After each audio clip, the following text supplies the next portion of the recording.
Hyper news కి స్వాగతం. కనుపూరు ముత్యాలమ్మ జాతర సందర్భంగా ఈ సంవత్సరం నూతనంగా జిల్లా స్థాయిలో కబడ్డీ, వాలీబాల్ క్రీడా పోటీలు ఏర్పాటు చేయడం జరిగిందని, ఈ పోటీలు ప్రతి సంవత్సరం నిర్వహిస్తామని గూడూరు నియోజకవర్గం ఎమ్మెల్యే పాసం సునీల్ కుమార్ వెల్లడించారు. చిల్లకూరు మండలం తూర్పు కనుపూరు గ్రామంలో ముత్యాలమ్మ అమ్మవారి జాతర సందర్భంగా నూతనంగా ఈ సంవత్సరం ఎమ్మెల్యే పాసం సునీల్ కుమార్ జిల్లా స్థాయి కబడ్డీ, వాలీబాల్ క్రీడా పోటీలు ఏర్పాటు చేశారు. 2 రోజుల పాటు ఉత్కంఠంగా పోటీలు జరిగాయి. విజేతలైన వారికి ఎమ్మెల్యే పాసం సునీల్ కుమార్ బహుమతులను అందజేశారు. ఎమ్మెల్యే సునీల్ మాట్లాడుతూ సూళ్లూరుపేట ఫ్లేమింగ్ లో ఫెస్టివల్ లో క్రీడా పోటీలు నిర్వహించారని, అలాగే ఈ జాతర సందర్భంగా ఈ సంవత్సరం నూతనంగా ఈ క్రీడా పోటీలు ఏర్పాటు చేయడం జరిగిందని తెలిపారు. వచ్చే సంవత్సరం ఇంకా పెద్ద స్థాయిలోనే నిర్వహిస్తామని, దీనికి సహకరించినటువంటి వారందరికీ కృతజ్ఞతలు తెలియజేశారు. ఈ సమావేశంలో నాయకులు దశరథ రామిరెడ్డి, నానాజీ, పట్టాభి రామిరెడ్డి, కరుణాకర్ రెడ్డి, శ్రీనివాసులు, శివకుమార్, పీఈటీలు సుబ్రహ్మణ్యం, కరీముల్లా తదితరులు పాల్గొన్నారు.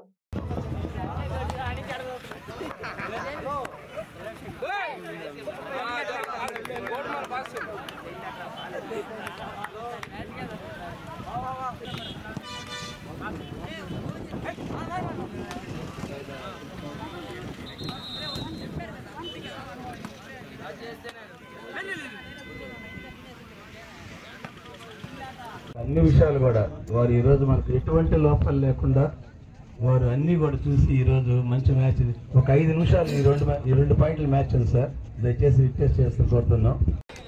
చాలా సంతోషం. ముఖ్యంగా ఈ యొక్క ఐడియా మొట్టమొదట సుబ్రహ్మణ్య సందాని గారు, మా కరిముల్లా వాళ్ళందరూ ఇంటికి వచ్చి నాకు చెప్పారు, ఇట్లా ఈ ముత్యాలమ్మ జాతరలో సూర్యాపేటలో జరిగే ఫ్లెమింగో ఫెస్టివల్ లాగా ఈ కార్యక్రమం పెడదాము, వాలీబాల్, కబడ్డీ అని. నేను పెద్దలు దశన్న గారితో మాట్లాడితే సో అట్లే పెట్టండి, ఇబ్బంది ఏమి లేదని చెప్పారు.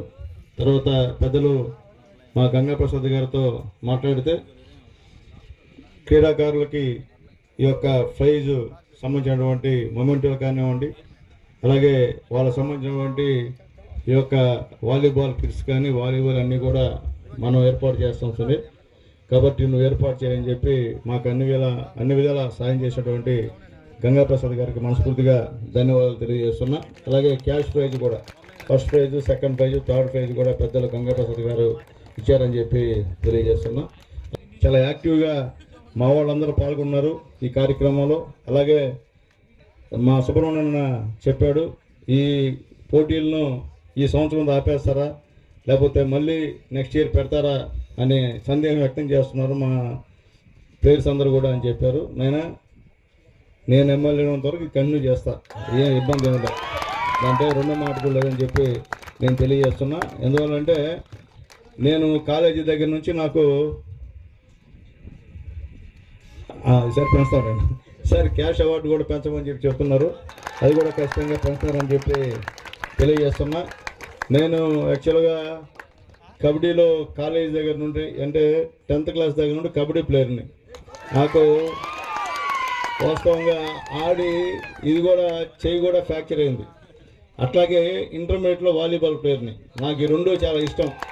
ఈ రెండింటినే సుబ్రహ్మణ్యం గారు అన్ఎక్స్పెక్టెడ్గా ఇక్కడ పెట్టడం కూడా చాలా సంతోషం. అలాగే మా పీడీలు, పీఈటీలు కష్టపడి దాదాపు 25 మంది వాళ్ళు నిద్రాహారాలు మాని ఈ యొక్క కార్యక్రమాన్ని విజయవంతం చేసినందుకు ప్రతి ఒక్కరికి ధన్యవాదాలు తెలియజేస్తున్నా. మీ కోఆపరేట్ చేసినటువంటి మీ అర్ధాంగులందరూ కూడా చేతి దండం పెడుతున్నా, మిమ్మల్ని 24/7 వదిలేసినందుకు. అట్లాగే ముఖ్యంగా పిల్లలు చాలా యాక్టివ్గా ఆడారు. తమిళపట్నం వాళ్ళు గుమ్మల దిబ్బ వాళ్ళు పరువు నిలబెట్టారు, మా గూడూరు యొక్క పరువుని నిలబెట్టారు, సంతోషం. అలాగే వాలీబాల్లో మా సూర్యాపేట వాళ్ళు గెలిచారని చెప్తున్నారు. అంటే మా సూర్యాపేట గూడూరు అయిన రెండు ఒకటే, మాకు ఏది దూరం కదైనా మధ్యలో నాయుడుపేట ఉండరా కాబట్టి సంతోషం. ప్రతి సంవత్సరం కూడా ఇంతకన్నా నెక్స్ట్ ఇయర్ ఇంకా బ్రహ్మాండంగా కార్యక్రమం చేద్దాం. ఇంకా ఏదైనా ఉంటే కూడా ఇంకొక దాన్ని కూడా చెప్తే దాన్ని కూడా ఏర్పాటు చేస్తాం. అలాగే ఆ విషయంలో దశాన్ని కూడా అడిగితే ఈసారి ఖచ్చితంగా కోఆపరేట్ చేస్తామని చెప్పి అధ్యక్షుల వారు కూడా చెప్పారు, ఆయన కూడా మనస్ఫూర్తి ధన్యవాదాలు. అలాగే రోజుకి 600 మందికి టిఫిన్లు, భోజనాలు ఏర్పాటు చేసినటువంటి మా దర్శన గారికి మనస్ఫూర్తిగా ప్రత్యేకమైన ధన్యవాదాలు తెలియజేస్తున్నా. అట్లాగే ఇక్కడ వచ్చేటువంటి భక్తులందరూ కూడా ఈ మజ్జిగని ఏర్పాటు చేసినటువంటి మా వినయ్ రెడ్డి గారికి కూడా మనస్ఫూర్తిగా ధన్యవాదాలు తెలియజేస్తున్నాను. అలాగే మా వేళపాలెం సర్పంచ్ గారు, చెల్లకూరు మండలం తూర్పు కనుపూరు గ్రామంలో వెలసి ఉన్న శ్రీ ముత్యాలమ్మ అమ్మవారి జాతర అమ్మవారిని ఎమ్మెల్యే పాసం సునీల్ కుమార్, ఎమ్మెల్సీ బీదా రవిచంద్ర, పలువురు టీడీపీ నాయకులు దర్శించుకున్నారు. అమ్మవారికి పట్టు వస్త్రాలు సమర్పించారు. అర్చకులు, ఆలయ అధికారులు ఎమ్మెల్యే, ఎమ్మెల్సీకి ఘన స్వాగతం పలికారు. చిల్లకూరు తూర్పు కనుపూరు గ్రామంలో ఉన్న ముత్యాలమ్మ అమ్మవారిని గూడూరు ఎమ్మెల్యే పాసం సునీల్ కుమార్, ఎమ్మెల్సీ బీదా రవిచంద్ర దర్శించుకుని అమ్మవారికి వస్త్రాలు సమర్పించారు. ఈవో నవీన్ కుమార్ మరియు ఫెస్టివల్ కమిటీ సభ్యులు ఎమ్మెల్యే, ఎమ్మెల్సీని సన్మానించి ప్రసాదాలు అందజేశారు. ఎమ్మెల్యే సునీల్ కుమార్ మాట్లాడుతూ మహిమాన్విత ముత్యాలమ్మ అమ్మవారి ఆశీస్సులతో ప్రజలందరూ సుభిక్షంగా ఉండాలని జాతర వైభవంగా నిర్వహించేందుకు ఏర్పాట్లు చేయడం జరిగిందని తెలిపారు. ఈ సంవత్సరం కబడ్డీ, వాలీబాల్ క్రీడా పోటీలు ఏర్పాటు చేశామని వెల్లడించారు. ఎమ్మెల్సీ బీదా రవిచంద్ర మాట్లాడుతూ రాష్ట్రంలోని అమ్మవారి జాతరకు ప్రత్యేకత ఉందని, అమ్మవారి ఆశీస్సులతో రాష్ట్రం మరింతగా అభివృద్ధి చెందాలని కోరుతున్నామని తెలిపారు. 2014 టీడీపీ ప్రభుత్వం ఉన్నప్పుడు ముఖ్యమంత్రి చంద్రబాబు నాయుడు ఈ ప్రాంతాన్ని పారిశ్రామికంగా ఎంతో అభివృద్ధి చేసేందుకు చర్యలు తీసుకున్నారని, ఆ పనులు ఇప్పుడు జరుగుతున్నాయని వెల్లడించారు. ఎమ్మెల్యే వెంట టీడీపీ నాయకులు తానంకి నానాజీ, దశరథ రామిరెడ్డి, మస్తాన్ నాయుడు, బిల్లు చెంచురామయ్య, ప్రణీత్ యాదవ్, ఓం మఠం శ్రావణి, పెట్టేటి, చంద్రనీల్ తదితరులు పాల్గొన్నారు.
నమస్కారం. ఈరోజు ముత్యాలమ్మ తల్లి జాతర చాలా వైభవంగా పెద్దలు దశరథ రామిరెడ్డి గారి ఆధ్వర్యంలో ఇక్కడ బ్రహ్మాండంగా జరుగుతుంది. ఈ సందర్భంగా మా నాయకులు, మా ఎమ్మెల్సీ బీదా రవిచంద్ర గారు ఆ తల్లిని దర్శించుకోవడానికి రావడం, ఆయనతో పాటు మా నాయకులు తానంకి నానాజీ గారు, అలాగే మా చెంచురామయ్య గారు, మా శ్రీనివాసరెడ్డి గారు, అలాగే మా జనసేన నాయకులు, మా మహిళా నాయకులు, అలాగే ఇక్కడ అందరూ భక్తులు కూడా రావడం చాలా సంతోషం. మా బీజేపీ నాయకులు కూడా ఇక్కడ రావడం సంతోషం. నిజంగా ఆ తల్లి యొక్క జాతర ఈసారి చాలా బ్రహ్మాండంగా జరుగుతున్న విషయాన్ని కూడా ఒకసారి గుర్తు చేస్తున్నా. ఎప్పుడు లేని విధంగా జాతర బ్రహ్మాండంగా జరుగుతుంది. భక్తులు కూడా వేల సంఖ్యలో ఇక్కడికి వస్తున్న సంగతి లక్షల సంఖ్యలో వచ్చేటువంటి సంగతి కూడా చూస్తున్నాం. అలాగే మా ఈఓ గారు కూడా దగ్గరుండి పర్యవేక్షిస్తున్నారు. అలాగే మా సబ్ కలెక్టర్ గారు, మా డిఎస్పీ గారు కూడా ఇక్కడ దగ్గరుండి అన్ని విషయాలు, మా పోలీస్ సిబ్బంది బ్రహ్మాండంగా యాక్టివ్గా చేస్తున్నారు. ఆర్టీసీ వాళ్ళు కూడా పూర్తి సహాయ సహకారాలు అందిస్తున్నారు. కాబట్టి ఆ తల్లిని అందరూ దర్శించుకొని ఆ తల్లి యొక్క ఆశీస్సులు తీసుకోవాలని కోరుకుంటూ కొత్తగా ఇక్కడ సూర్యాపేటలో జరిగే ఫ్లెమింగో ఫెస్టివల్ లాగా ఆటల పోటీలు కూడా ప్రారంభించాం. ఇక్కడ కబడ్డీ అలాగే వాలీబాల్ పోటీలను కూడా ఇక్కడ ఏర్పాటు చేశాం. దాన్ని సహకరించినటువంటి పెద్దలు మా దర్శన గారికి, అలాగే మా నవీన్ ఈవో గారికి, అలాగే మా బీజేపీ మెంబరు పెద్దలు సోదరు రమేష్ గారికి, అలాగే మా జనసేన మెంబర్ సుబ్రహ్మణ్యం గారికి కూడా ప్రత్యేకమైన ధన్యవాదాలు తెలియజేస్తూ మరొకసారి మా నాయకుడు లేదా రవిచంద్ర గారికి, నాని గారికి మనస్ఫూర్తిగా ధన్యవాదాలు తెలియజేస్తూ ఆ తల్లి యొక్క కృపా కటాక్షాలు మా గూడూరు కాన్స్టిట్యూన్సీలో ఉన్న అందరిపైన, ముఖ్యంగా ఈ రాష్ట్రాన్ని ఇప్పుడు అప్పుల ఊబిలో ఉండి పైకి తెస్తూ అభివృద్ధి పదము పండిస్తున్నటువంటి మా చంద్రబాబు నాయుడు గారికి, అలాగే మా పవన్ కళ్యాణ్ గారికి, మా లోకేష్ గారికి, అందరికన్నా మేము ఈ రాష్ట్రం ఎంత బాగుందంటే ఈరోజు ఈ రాష్ట్రంలో అభివృద్ధి కార్యాలు జరుగుతున్నామంటే కారకుడు మా మోడీ గారు. ఆయనకు కూడా ఆ తల్లి యొక్క పూర్తి ఆశీర్వాదాలు కావాలని చెప్పి కోరుకుంటూ సెలవు తీసుకుంటాం. అందరికీ నమస్కారం. జిల్లానే కాదు రాష్ట్ర వ్యాప్తంగా పేరుగాంచినటువంటి ముత్యాలమ్మ తల్లి జాతర ఎంతో వైభవంగా స్థానిక శాసనసభ్యులు మిత్రులు పాశం సునీల్ కుమార్ గారి ఆధ్వర్యంలో నిర్వహిస్తున్నారు. ఆ తల్లిని ఈరోజు దర్శించుకోవడం జరిగింది. మిత్రులు తానంకి నానాజీ గారు, అదేవిధంగా చైర్మన్ దశరామరెడ్డి గారు, స్థానిక పెద్దలు, తెలుగుదేశం, బీజేపీ, జనసేన పార్టీ కుటుంబ సభ్యులు అందరూ కూడా తల్లి యొక్క ఆశీస్సులు పొందడం జరిగింది. కూటమి ప్రభుత్వానికి, ముఖ్యమంత్రి చంద్రబాబు నాయుడు గారికి ముత్యాలమ్మ తల్లి ఆశీస్సులు, దీవెనలు ఉండాలని, ఈ రాష్ట్ర సర్వతోముఖాభివృద్ధికి వారికి శక్తిని ప్రసాదించాలని ఈ సందర్భంగా కోరుకోవడం జరిగింది. గూడూరు నుంచి ముత్యాలమ్మ తల్లి దేవస్థానానికి వస్తూ ఉంటే దారి పొడవునా గూడూరు నియోజకవర్గంలో జరుగుతున్నటువంటి అభివృద్ధి పనులు 2014-19 పాలనలో చంద్రబాబు నాయుడు గారు ఈ ప్రాంతాన్ని ఓ ఇండస్ట్రియల్ సిటీగా తీర్చిదిద్దాలనేటువంటి ఆలోచనతో చేసినటువంటి ప్రణాళికలు ఈరోజు సాగరమాల ప్రాజెక్టు కానీ, క్రిస్ సిటీ కానీ, స్థానికంగా అనేక పరిశ్రమలని భవిష్యత్తులో తీసుకొచ్చి యువత ఉపాధి కల్పన కోసం, పారిశ్రామిక అభివృద్ధి కోసం వారు చేస్తున్నటువంటి శ్రమ త్వరలోనే మనం ఫలితాలను చూడబోతున్నామని కూడా తెలియజేస్తుంది. చిల్లకూరు మండలం తూర్పు కనుపూరు గ్రామంలో శ్రీ ముత్యాలమ్మ అమ్మవారి జాతర వైభవంగా జరుగుతుంది. మన జిల్లా నుండే కాకుండా ఇతర జిల్లాలు, రాష్ట్రాల నుండి భక్తులు జాతరకు విచ్చేస్తున్నారు. చిల్లకూరు మండలం తూర్పు కనుపూరు శ్రీ ముత్యాలమ్మ అమ్మవారి జాతర వైభవంగా సాగుతోంది. అమ్మవారికి పలు రకాల పుష్పాలతో విశేష అలంకరణ ఏర్పాటు చేశారు. ముత్యాలమ్మ, పోలేరమ్మ అమ్మవారి దర్శనం కొరకు భక్తులు బారులు తీరారు. సాంస్కృతిక కార్యక్రమాలు అందరినీ అలరించాయి.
చిల్లకూరు మండలం తూర్పు కనుపూరులోని జరుగుతున్న ముత్యాలమ్మ అమ్మవారి జాతరలో గురునాథ స్వామికి పలు రకాల పుష్పాలతో విశేష అలంకరణ ఏర్పాటు చేసి గ్రామోత్సవం నిర్వహించారు. ఈ సందర్భంగా నిర్వహించిన గొల్లల వేడుకలు ప్రత్యేక ఆకర్షణగా నిలిచాయి. భక్తులు గురునాథ స్వామి వారికి మొక్కులు చెల్లించుకున్నారు.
ఇవి బులెటిన్ డీటెయిల్స్. చూస్తూనే ఉండండి హైపర్ న్యూస్.